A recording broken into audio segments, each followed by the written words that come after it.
You're going to lose tons of fat and be super healthy.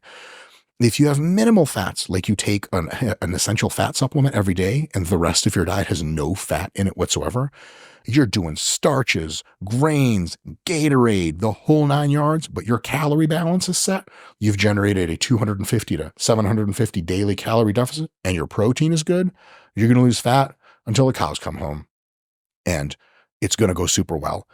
How you feel on each one of those, how your sport and athletic hobbies are supported, how convenient it is for your life, those are secondary discussions, but very important ones. So it's kind of 2 points here. One, as long as you get minimum levels of fats and carbs, which are very, very low and most people won't hit, whichever one you want, higher or lower, it doesn't matter. But also consider this. If you're more physically active, more carbohydrate generally works better. If carbs kind of make you just want more carbs, but if you get a big satiating effect from fats and you're like, oh, that's enough, maybe you can consider more fats. Some people get more energy from carbs and they prefer more carbs.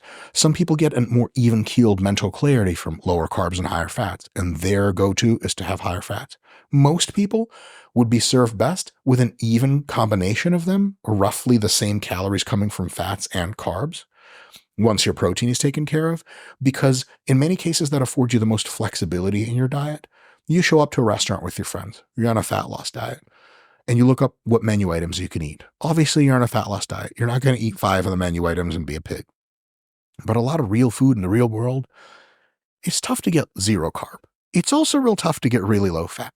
But most of them have a bit of carbs, bit of fats, and if you have that middle combination, it's a really, really awesome way to go to town and still hit your calorie goals. So carbs and fats, plus or minus, no big deal, as long as your calories are in check and your protein is in check. The conversation for fats versus carbs is individually based preference and very nuanced.